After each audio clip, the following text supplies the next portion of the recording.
Recording by Troy Bond. Dead World by Jack Douglas. Although the most recent star to die, RNAC 89778 in the distant Menelaus galaxy, common name Menelaus 12, had 8 inhabited planets, only some 1,000 people of the 5th planet escaped and survived, as a result of a computer error which miscalculated the exact time by 2 years.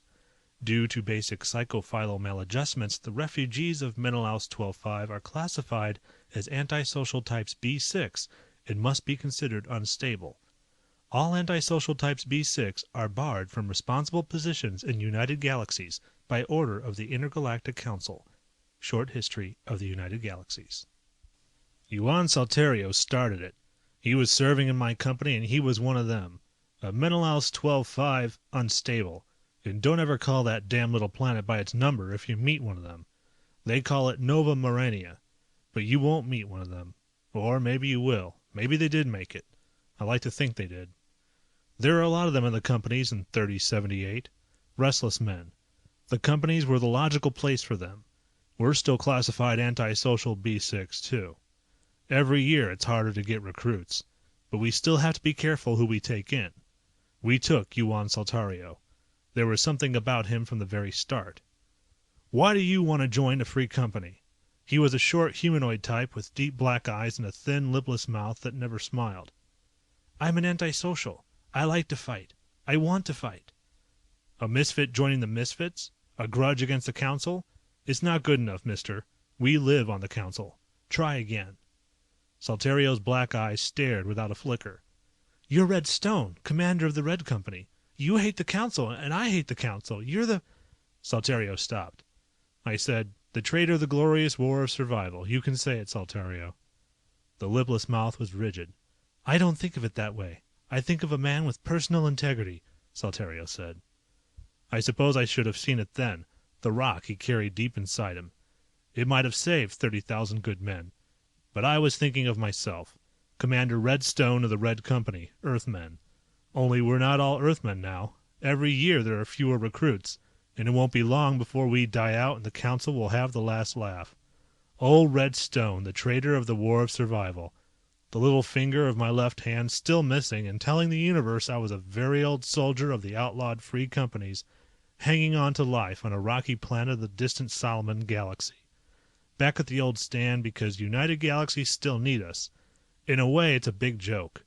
2 years after Rajay Ben and I had a bellyful of the glorious war of survival and they chased us all the way out here, they turned right around and made the peace.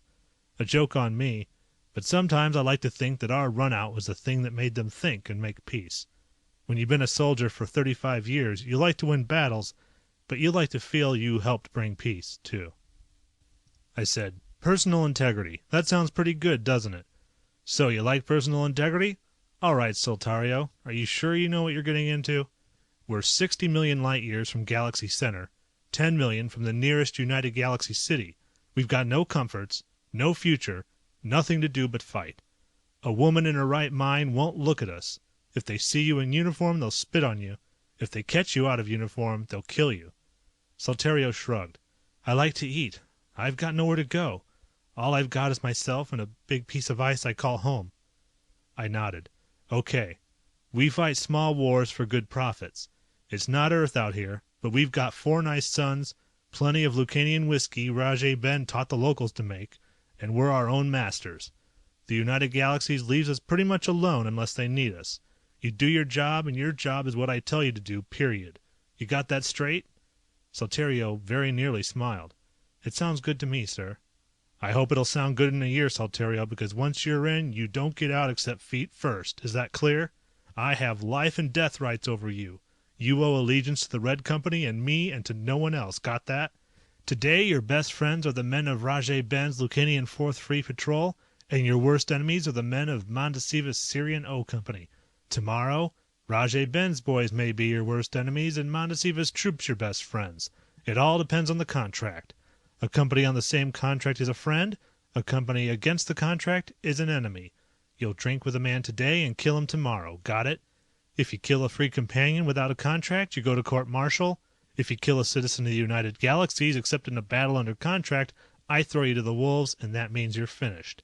That's the way it is. Yes, sir. Saltario never moved a muscle. He was rigid. Right, I said. Get your gear, see the adjutant, and sign the agreement. I think you'll do. Saltario left. I sat back in my chair and thought about how many non-Earthmen I was taking into the company. Maybe I should have been thinking about this one single non-Earthman and the something he was carrying inside him, but I didn't, and it cost the companies 30,000 men we couldn't afford to lose. We can't afford to lose one man. There are only 100 companies now, 20,000 men each, give or take a few thousand depending on how the last contract went. Life is good in the United Galaxies now that they've disarmed and outlawed all war again, and our breed is dying out faster than it did in the 500 years of peace before the War of Survival. Too many of the old companions like me went west in the War of Survival. The Galactic Council know they need us, know that you can't change all living creatures into good galactic citizens overnight, so they let us go on fighting for anyone in the universe who wants to take something from someone else, or who thinks someone else wants to take something from him. And even the mighty United Galaxies needs guards for expeditions to the unexplored galaxies. But they don't like us, and they don't want us. They don't cut off our little fingers anymore, but we have to wear our special black uniforms when we go into United Territory under penalty of a quick death. Humane, of course, they just put us to sleep gently and for keeps. And they've got a stockpile of ionic bombs ready at all times in case we get out of hand. We don't have ionic weapons, that's part of the agreement, and they watch us. They came close to using them down there in the frozen waste of Menelaus 12, but 30,000 of us died without ionics. We killed each other. They liked that, even if they didn't like what happened. Do you know what it means to be lost? Really lost? I'm lost if that means I know I'll never go back to live on Earth. But I know that Earth is still there to go back to, and I can dream of going home. Yuan Saltario and the other refugees have no home to go back to. They can't even dream. They sat in that one ship that escaped and watched their planet turn into a lifeless ball of ice that would circle dead and frozen forever around its burned-out star, a giant tomb that carried under its thick ice their homes and their fields and their loves. And they could not even hope and dream, or I did not think they could. Saltario had been with us a year when we got the contract to escort the survey mission to Nova Mirania, a private Earth commercial mining firm looking for minerals under the frozen wastes of the dead planet. Rajay Ben was in on the contract. We took 2 battalions, one from my Red Company, and one from Rajay Ben's Lucanian Patrol. My sub-commander was Pete Colenso, old Mike Colenso's boy. It all went fine for a week or so, routine guard and patrol. The survey team wouldn't associate with us, of course, but we were used to that. We kept our eyes open and our mouths shut. That's our job, and we give value for money received. So we were alert and ready. But it wasn't the attack that nearly got us this time. It was the cold of the dead planet lost in absolute zero and absolute darkness.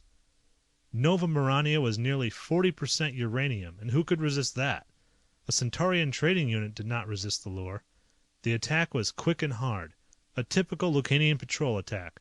My company was pinned down at the first volley from those damn smoky blasters of the Lucanians. All I could see was the same shimmering lights I had learned to know so well in the War of Survival against Lucania. Someday maybe I'll find out how to see a Lucan. Rajay Ben has worked with me a long time to help, but when the attack came this time all I could do was eat ice and beam a help call to Rajay Ben. That Centaurian trading unit was a cheap outfit. They had hired only 1 battalion of R.J. Ben's 9th Lucanian Free Patrol, and Rajay Ben flanked them right off that planet. I got my boys on their feet and we chased R.J.'s men halfway back to Solomon with Rajay Ben laughing like a hyena the whole way. "Dip me in mud, Red Boy. I'd give a prime contract for one gander at old R.J. Ben's face. He's blowing a gasket." I said, "Nice flank job." Rajay Ben laughed so hard I could see his pattern of colored light shaking like a dancing rainbow. "I took 2 sub-commanders. Wait till I hit that bullet head for ransom." Then we stopped laughing. We had won the battle, but R.J. Ben was a crafty old soldier and his sabotage squad had wrecked our engines and our heating units. We were stuck on a frozen planet without heat. Young Colenso turned white. "What do we do?" I said, "Beam for help and pray we don't freeze first." They had missed our small communications reactor unit. We sent out our call and we all huddled around the small reactor. There might be enough heat out of it to let us live 5 hours, if we were lucky. It was the third hour when Yuan Saltario began to talk. Maybe it was the nearness of death. I was 22. Portario was the leader on our planet. He found the error when we had one ship ready. We had 3 days. No time to get the other ships ready. He said we were lucky the other planets didn't have even one ship ready. Not even time for United Galaxies to help. Portario chose 1,000 of us to go. I was one.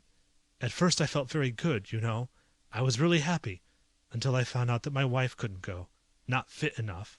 United Galaxies had beamed the standards to us. Funny how you don't think about other people until something hurts you. I'd been married a year. I told them it was both of us or neither of us. I told Portario to tell United Galaxies they couldn't break up a family and to hell with their standards. They laughed at me. Not Portario, the council. What did they care? They would just take another man. My wife begged me to go. She cried so much I had to agree to go. I loved her too much to be able to stay and see the look on her face as we both died when she knew I could have gone. On the ship before we took off, I stood at a port and looked down at her, a small girl trying to smile at me. She waved once before they led her away from the rocket. All hell was shaking the planet already, had been for months, but all I saw was a small girl waving once. Just once. She's still there, somewhere down there under the ice. The cold was slowly creeping into us. It was hard to move my mouth, but I said, "She loved you. She wanted you to live." Without her, without my home, I'm as dead as the planet. I feel frozen. She's like that dead sun out there, and I'll circle around her until someone gets me and ends it. Saltario seemed to be seeing something. I'm beginning to forget what she looked like. I don't want to forget. I can't forget her on this planet. The way it was. It was a beautiful place. Perfect. I don't want to forget her. Colenso said, "You won't have long to remember." But Colenso was wrong.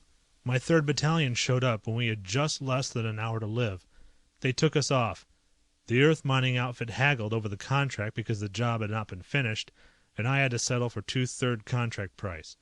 Rajay Ben did better than when he ransomed RJ Ben's 2 sub-commanders.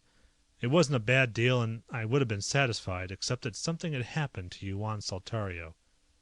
Maybe it made him realize that he did not want to die after all. Or maybe it turned him space happy and he began to dream. A dream of his own born up there in the cold of its dead planet. A dream that nearly cost me my company. I did not know what that dream was until Saltario came into my office a year later. He had a job for the company.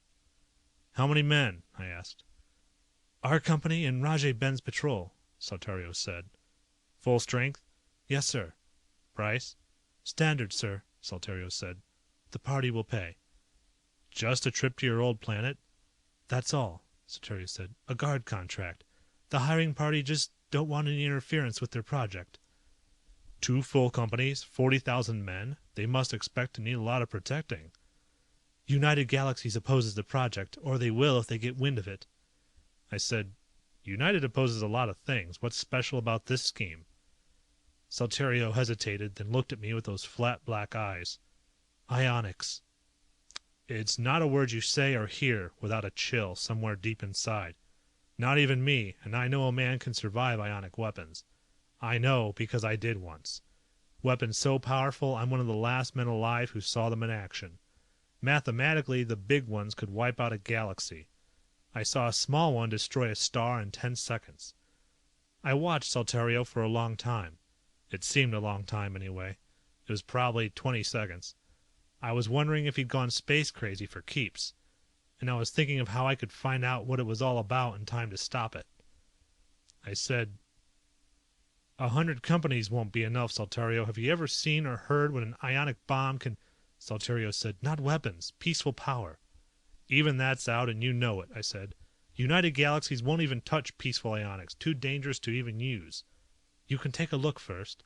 "A good look," I said.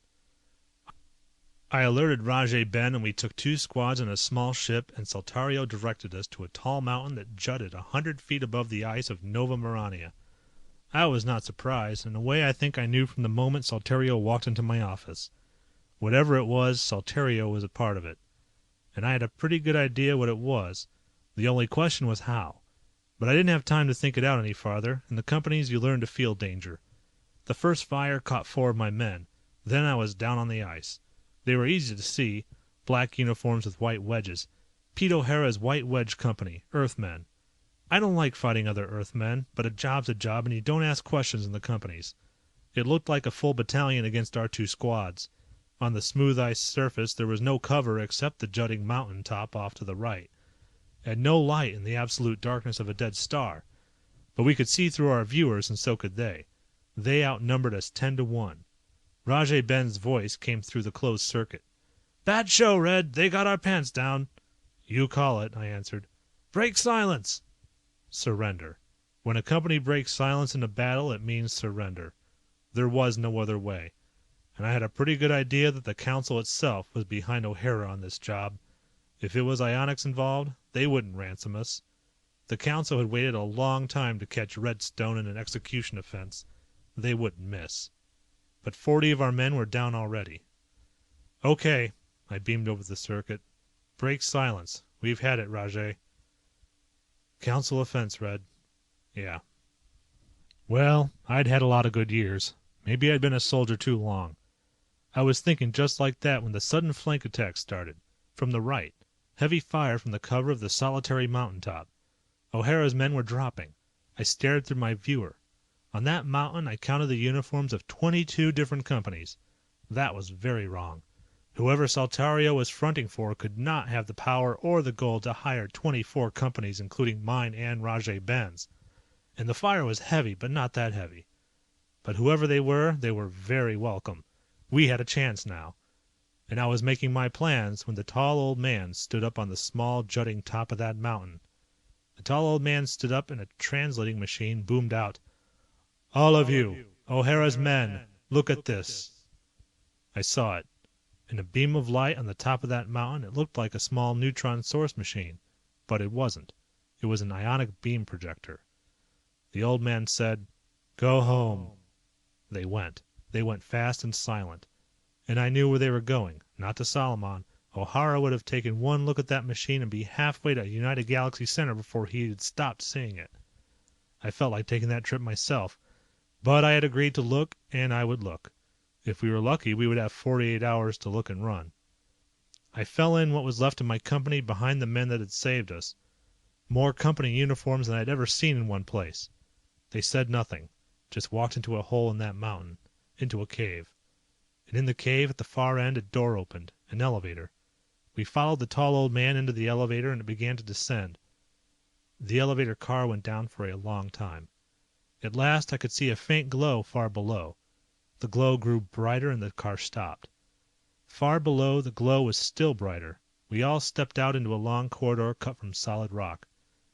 I estimated that we were at least 200 miles down and the glow was hundreds of miles deeper. We went through 3 sealed doors and emerged into a vast room. A room bright with light and filled with more men in company uniforms, civilians, even women. At least 1,000. And I saw it. The 1,000 refugees, all of them. Gathered from all the companies from wherever they had been in the galaxies. Gathered here in a room 200 miles into the heart of their dead planet. A room filled with giant machines. Ionic machines. Highly advanced ionic power reactors. The old man stood in front of his people and spoke. "I am Jason Portario. I thank you for coming." I broke in. "Ionic power is an execution offense. You know that. How the hell did you get all this?" "I know the offense, Commander," Portario said. "And I know you. You're a fair man. You're a brave man. It doesn't matter where we got the power. Many men are dead to get it. But we have it, and we will keep it. We have a job to do." I said, "After that stunt out there, you've about as much chance as a snowball in hell. O'Hara is halfway to Galaxy Center. Look, with a little luck, we get you out to Solomon. If you leave all this equipment, I might be able to hide you until it blows over." The old man shrugged. "I would have preferred not to show our hand, but we had to save you. I was aware that the Council would find us out sooner or later. They missed the ionic material a month ago. But that is unimportant. The important matter is, will you take our job? All we need is another 2 days, perhaps 3. Can you hold off an attack for that long?" "Why?" I asked. Portario smiled. "All right, Commander, you should know all we plan. Sit down and let me finish before you speak." I sat. Rajay Ben sat. The agitation of his colored lights showed that he was as disturbed as I was. The 1,000 Nova Moranians stood there in the room and watched us. Yuan Saltario stood with his friends. I could feel his eyes on me. Hot eyes. As if something inside that lost man was burning again. Portario lighted a pipe. I had not seen a pipe since I was a child. The habit was classified as ancient usage in the United Galaxies. Portario saw me staring. He held his pipe and looked at it. "In a way, Commander," the old man said, "this pipe is my story. On Nova Morania we liked a pipe. We liked a lot of the old habits. Maybe we should have died with all the others. You know, I was the one who found the error. Sometimes I'm not at all sure my friends here thank me for it. Our planet is dead, Commander, and so are we. We're dead inside. But we have a dream. We want to live again, and to live again our planet must live again."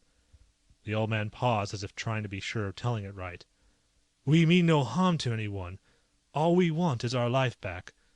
We don't want to live forever like lumps of ice circling around a dead heart. What we plan may kill us all, but we feel it is worth the risk. We have thousands of ionic power reactors. We have blasted out Venturi tubes. We found life still deep in the center of this planet. It is all ready now.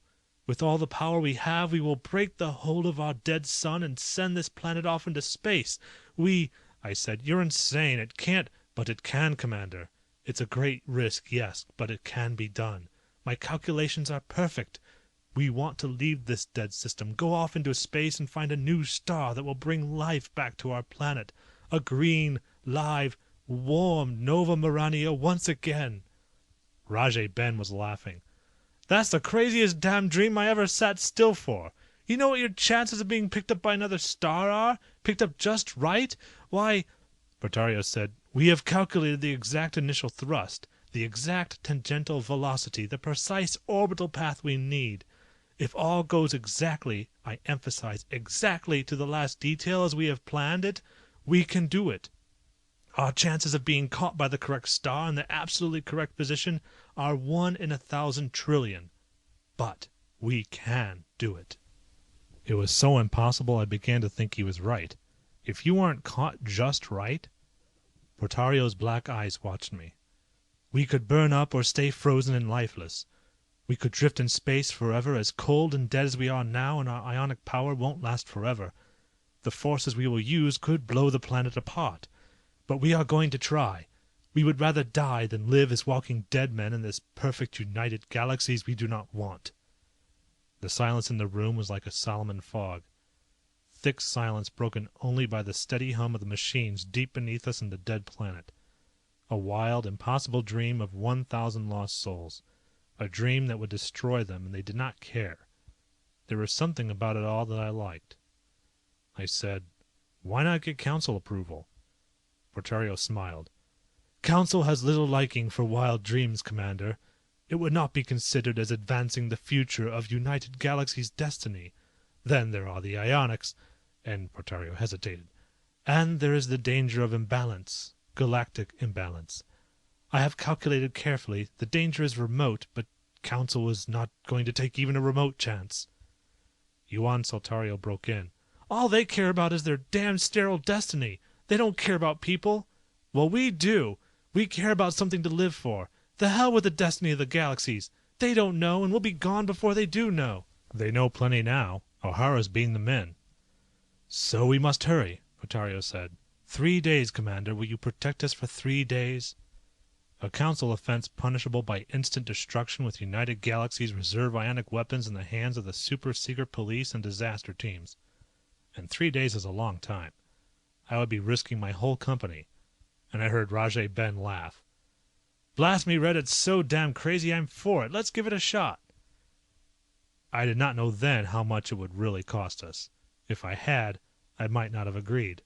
Or maybe I would have. It was good to know people could still have such dreams in our computer age. "Okay," I said. "Beam the full companies and try to get one more. Mondasiva's Syrian boys would be good. We'll split the fee 3 ways." Yuan Saltario said, "Thanks, Red." I said, "Thank me later if we're still around." We beamed the companies, and in 20 minutes they were on their way. Straight into the biggest trouble we had had since the War of Survival. I expected trouble, but I didn't know how much. Pete Colenso tipped me off. Pete spoke across the light years on our beam. "Mandacevas says okay if we guarantee the payment. I've deposited the bond with him and we're on our way. But, Red, something's funny." "What?" "This place is empty. The whole damn galaxy out here is like a desert. Every company has moved out somewhere." "Okay," I beamed, "get rolling fast." There was only one client who could hire all the companies at one time. United Galaxies itself. We were in for it. I had expected perhaps 10 companies, not 3 against 97, give or take a few out on other jobs. It gave me a chill. Not the odds, but if Council was that worried, maybe there was bad danger. But I'd given my word, and a companion keeps his word. We had one ace in the hole, a small one. If the other companies were not here in Menelaus yet, they must have rendezvoused at Galaxy Center. It was the kind of follow-the-book mistake United would make. It gave us a day and a half. We would need it. They came at dawn on the second day. We were deployed across 5 of the dead planets of Menelaus 12 in a ring around Nova Morania. They came fast and hard, and Portario and his men had at least 10 hours work left before they could fire their reactors and pray. Until then, we did the praying. It didn't help. Mandacevas' command ship went at the 3rd hour. A Lucan blaster got it. By the 4th hour, I had watched 3 of my sub-command ships go. A Syrian force beam got one, an Earth fusion gun got another, and the 3rd went out of action and rammed O'Hara's command ship that had been leading their attack against us. That 3rd ship of mine was Pete Colenso's. Old Mike would have been proud of his boy. I was sick. Pete had been a good boy. So had O'Hara. Not a boy, O'Hara, but the next to the last of old free companion from Earth. I'm the last, and I said a silent goodbye to O'Hara. By the 6th hour, Rajay Ben had only 10 ships left. I had 12. 5,000 of my men were gone. 8,000 of Rajay Ben's Lucans. The Syrians of Mandacevas' O Company were getting the worst of it, and in the 8th hour, Mandacevas' second in command surrendered. It would be over soon. Too soon. And the dream would be over with the battle.